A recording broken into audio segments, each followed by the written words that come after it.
こんにちは。今日も日本語を聞きましょう。このポッドキャストでは、僕がゆっくりすぎない、早すぎない、日本語で難しすぎない、簡単すぎない日本語でお話しします。それでは早速、今日はね、メール、悩みのメールです。日本での文化、日本の文化についてのメールを僕が読みます。シャドーイングやリスニングにぜひぜひ使ってくださいね。じゃあ早速いきましょう。一つ目は生活マナーの話のメールです。はい、ペンネームビール大好きハンスさんからいただきました。居酒屋に入ってまだ頼んでいないのに小さな料理が出てきました。食べ終わってお会計を見たらしっかりお金を取られている。これは注文ミスですか？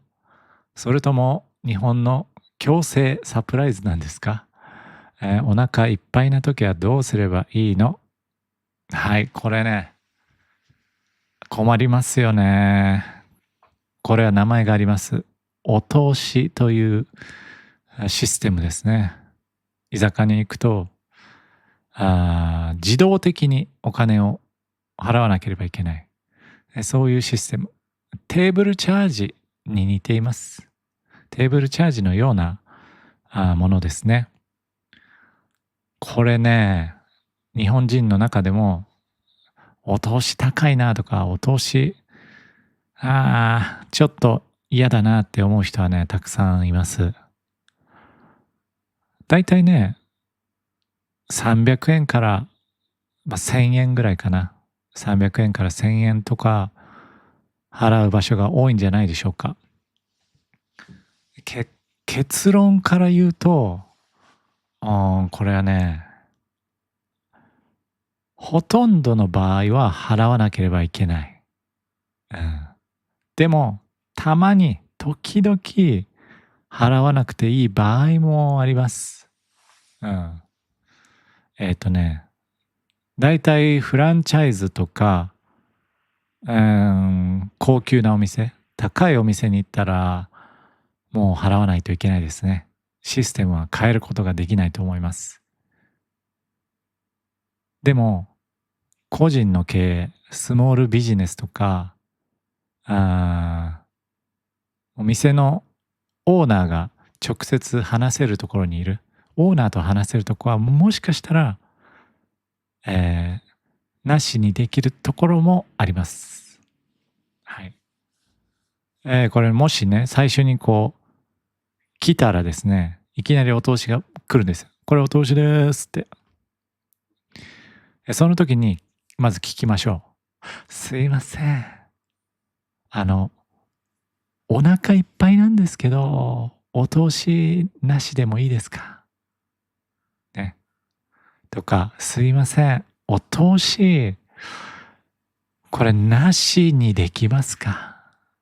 とかね。聞いてみると、ダメならすぐに「すいません、お通しは変えられないんですよ」とか「お通しはいただいているんですよ」って言われて、で、もしね、個人店、スモールビジネスの人だったら「あ、そうなの？もう、しょうがないね。しょうがない。じゃあ、なしでいいよ」とかね、言うかもしれません。うん。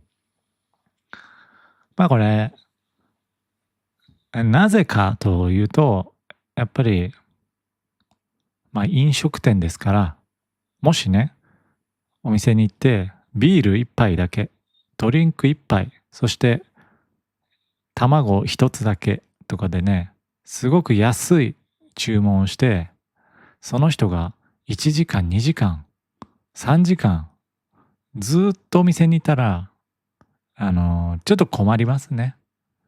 あの、多分、たくさんお客さんを入れないとビジネスができない。お店がなくなってしまう。そのバランスがあると思うんです。もしね、あなたがたくさん注文して、たくさんドリンクも飲みます。もう5杯飲んで食べ物も10品頼みますとかだったら、多分向こうも、じゃあお金を払ってくれるなら、お通しはなくてもいいかというかもしれません。うん。だけどあなたがもしビールと枝豆だけ2品でお通しもダメなんですって言うと、1000円かこの人。1000円で1時間いたらちょっとお店が困るな。次のお客さんもいるかもしれないし、売り上げが足りないです。お金が足りないです。そういう時は難しいから、だからね、その聞くのもちょっと考えてみてくださいね。やっぱりこのビジネスはどんなビジネスかとか、自分がどれぐらいお金を払うのかとかね。この場所にお金を払いますからね。食べ物にだけお金を払うわけじゃなくて、この場所を一時的に借りますとか、この場所にいますとか、そういうためにやっぱりお金をね、払いますから、飲食店は。そこも考えると、これを聞けるかどうかがわかるんじゃないでしょうか。ね。ただね、変なお通しもありますからね、時々。お通しですとか言って、なんかもう本当に豆粒みたいな鶏肉の煮物とかね、チキンの煮物、もうちょっとだけ、これで500円はあ、とかもありますからね。そういう時はちょっとアンラッキー、残念でしたということで、新しいお店に行きましょう。はい、では次のメールです。ペンネーム、右か左かさん。エスカレーターの話、エスカレーターの立つ位置の話です。このミステリー、謎の話です。はい。東京ではみんな左に立って右を開けますね。東京はもうエスカレーターはみんな左にいるんですよ。でも大阪に行ったらみんな左は開いていて右に立っていました。その中間にある名古屋や静岡ではどうすればいいんですか？真ん中に立てばいいですか？日本のエスカレーターには国境があるんでしょうか？はい。国境があるんでしょうか？これ気になりますよね。なんか昔テレビでやっていた気がします。どこがエスカレーターの左と右が変わるのかっていう番組があったと思うんですけど、なんか確かその時は、滋賀県とか三重県とかで、なんか切り替わってた気がします。うん。僕はね、名古屋で生まれましたから、名古屋は、確か左に立って右を開けてましたね。うんうん。だから名古屋はね、多分まだ左なんですよ。東京と同じですね。でも大阪はもう逆ですよね。でもこれ大阪よりさ、西に行くとどうなんですか？九州ってどうでしたっけ？九州も右でしたっけ？左でしたっけ？ああ。これもしかしたら関西圏、大阪、京都、和歌山とか神戸だけ右に立つのかな？かもしれませんね。ああ。ちょっと皆さんも行った時はね、見てみてください。で、もし国境を見つけたら教えてください。ね。で、ちょっと別の話ですけど、エスカレーターって、本当は、歩いちゃダメですよね。本当は立ち止まって、危ないから登ってくださいって言われますよね。でもね、日本はみんなもう歩きます。歩きますから、もうみんな片方を開けるんですよ。で、最近ね、本当に歩いちゃダメだよっていうことがね、強くなってきたので、本当はダメだからね。時々ね、止まってる人もいるんです。こう、一列で片方空いてるけど、わざと止まって、ルールをね、みんなに教える人がいるんですよ。みんな、ここは本当に止まらなきゃダメだよ。ね。でもね、その人はね、ちょっと白い目で見られます。何止まってるんだ。止まっちゃダメだろ。うわーみたいな。その止まってる人の後ろまで来て、こう、少し無言のプレッシャーをかける。上がりたいんですけど、上に行きたいんですけど、歩きたいんですけど、っていうね、時々見ますよ。はい。そこには勇者がいるんですけどね。止まってる勇者が。ね、正しいことをしているのに、お白い目で見られる。そういうことがあります。うん。ねえ、あれはどうなるんでしょうかね、これからね。僕も止まってみたいですけど、ちょっと止まる勇気がないですね、僕は。歩いちゃいます。もしね、右にいたら。本当は止まらなきゃダメなんだけどね。それか僕はもう左に寄って、みんなの列に並んで止まってエスカレーター上がる。ということをやっていますね。はい。では、次のお便りいきましょう。次はね、コミュニケーション、習慣ですね。検討しますの本当の意味。これはビジネスの時によく使います。仕事の時ですね。ペンネーム、ビジネスマンケビンさん。仕事で、提案を持っていったら、前向きに検討しますと言われました。仕事の相手に、プレゼンテーションをしたんでしょうか。こんなサービス買ってください。そしたら、前向きに検討します。私は、よしと思って待っていたのですが、1ヶ月経っても返事が来ません。日本の検討しますは、お断り、断る丁寧な言い方なんですか？はい。これはね、そうかもしれません。検討しますは、断る場合もあります。断る場合が少し多いかもしれません。うん。ミーティングをね、終わるときに、もし本当に、いやー、ダメだなと思っても、ほとんど言わないんじゃないでしょうか。いやー、これちょっとダメですね。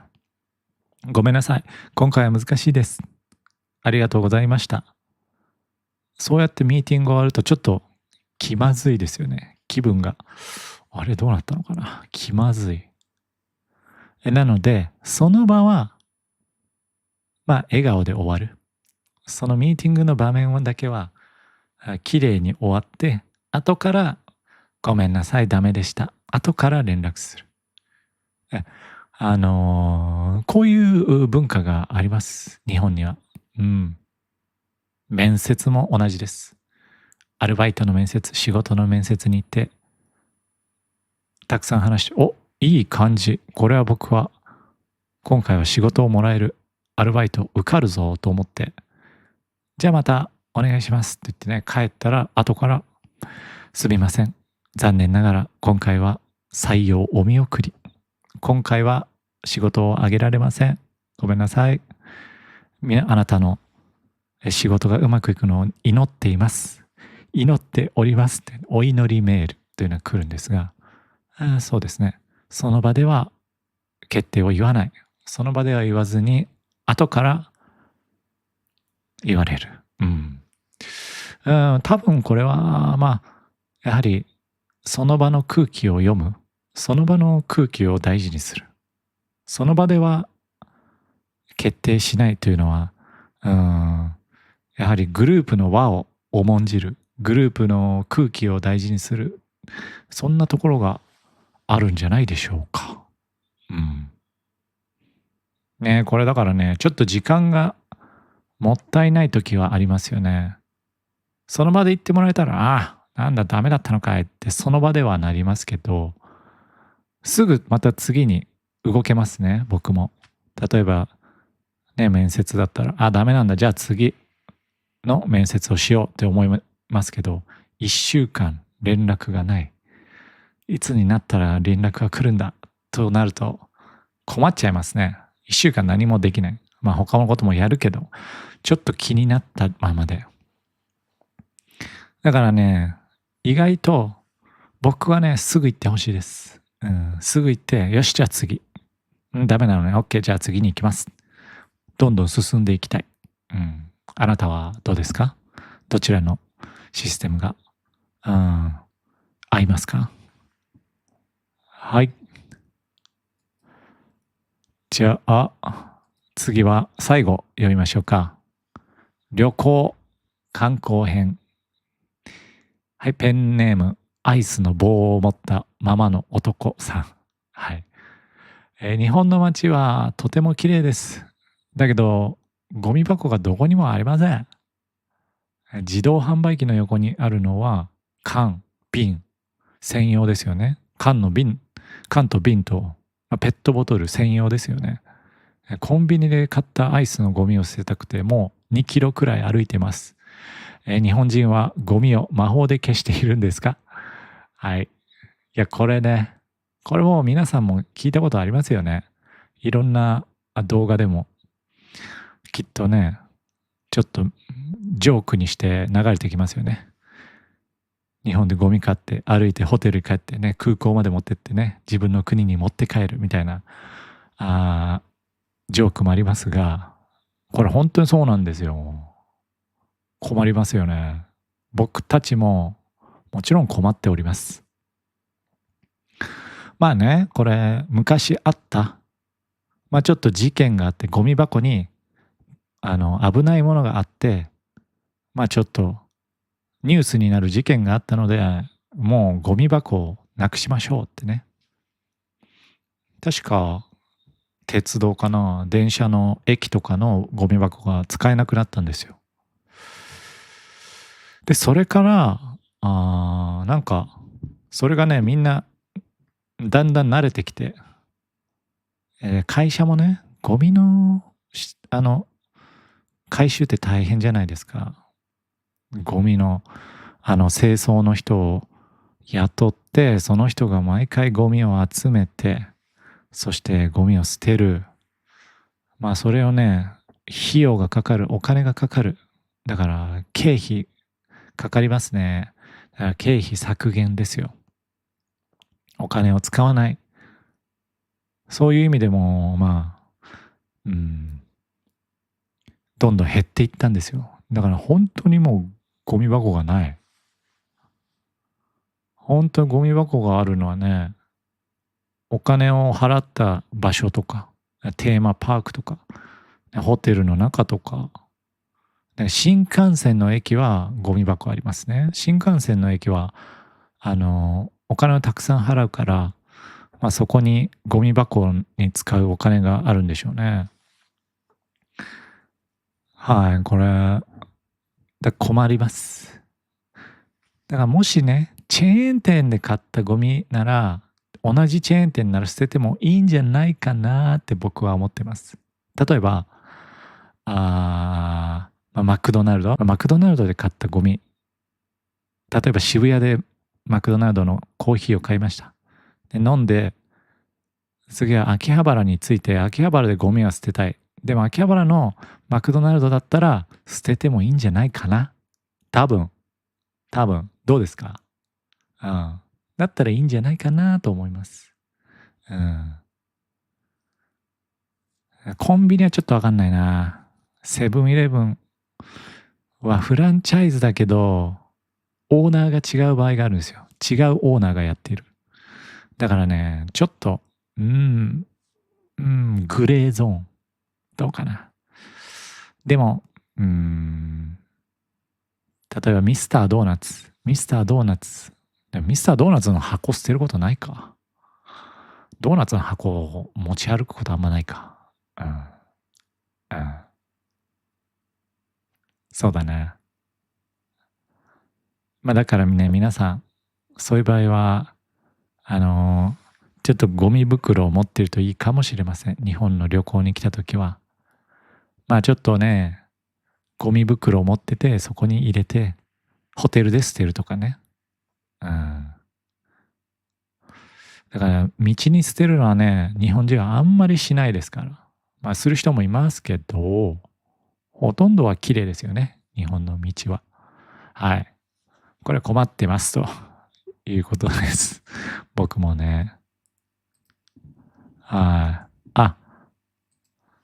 い。もう一個ありますわ。ちょっともう一個読みましょう。ペンネーム、お腹ペコペコライダーさん。ラーメン屋に行ったら入り口に、機械がありました。ね、漢字ばっかり、ボタンがたくさん。で、どれを選ぶかね、迷いますよね。注文、何を選んで、何を食べよう。そしてどこで支払いボタンを押せばいいんだろう。で、結局僕は左上の大きいボタンを押しました。出てきたのは激辛。めちゃくちゃ辛いラーメンでした。もう翌日お腹が、痛かったです。お尻が痛かったです。どうすれば冷静に注文できますか？落ち着いて注文できますか？大変でしたね。大変だね。お尻痛いのは大変だね。いや、これね、わかります。焦りますよね。あの、並んでる人のプレッシャー、日本はね、すごい感じます。みんなちょっとね、イライラしてることがあります。遅いな、この人、みたいな。もうこれ日本人、外国人関係ない。遅い人に対してイライラするんですよ。分かっていない人に。そう。ちょっと怖いですけど、例えば朝のね、通勤の時間、朝の時間の改札、スイカを持ってピーってやるんですけど、それお金が入ってない時、チャージが足りないと改札が開きませんね。ガーン、ピーンとか言って。もうそしたら後ろにはもう列が一気に動いてきて、10人ぐらいがこう、すごいスピードで歩いているんですよ。止まりたくないですよね。みんな急いでるんで。仕事に行かなきゃいけないとか、学校にとか。だからね、もうすごい、すごい、何止まってるんだよっていうね、プレッシャーを感じます。はい。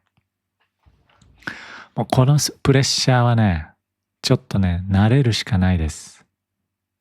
スイカだったらもう自分で乗る前にお金を確認して、よし、300円ある。300円あれば改札に入れるっていうのを確認してね、行きましょう。そしたら入れますからね。入って足りなかったら後で足せばいいから。うん。でも10円とかだとペーってなりますからね。はい。ラーメンも同じですよね。確かにこう、ずーっとやってたらちょっと後ろの人もお腹減ってるから、まだなのかよ。みたいになるかもしれません。はい。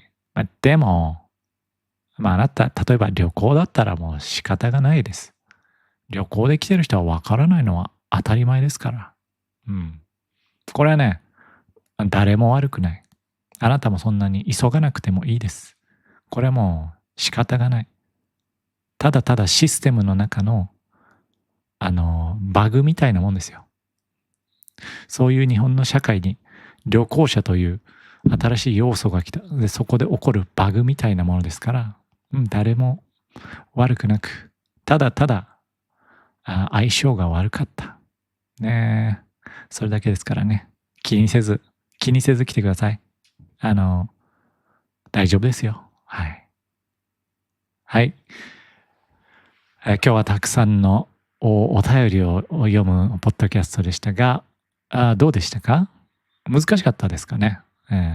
このスタイルのポッドキャストがもしよかったら、ぜひコメントで書いてくださいね。ちなみに、お便り募集しています。インスタグラムの DM や、僕のね、オケジャパニーズウェブサイトにコメントで書いてもらってもいいです。メールを送ってくださっても嬉しいです。はい。今回のメールは僕がほとんど考えました。はい、僕が作りました。本当の皆さんのメールをね、読みたいので、本当にぜひぜひ送ってください。それでは、さよなら。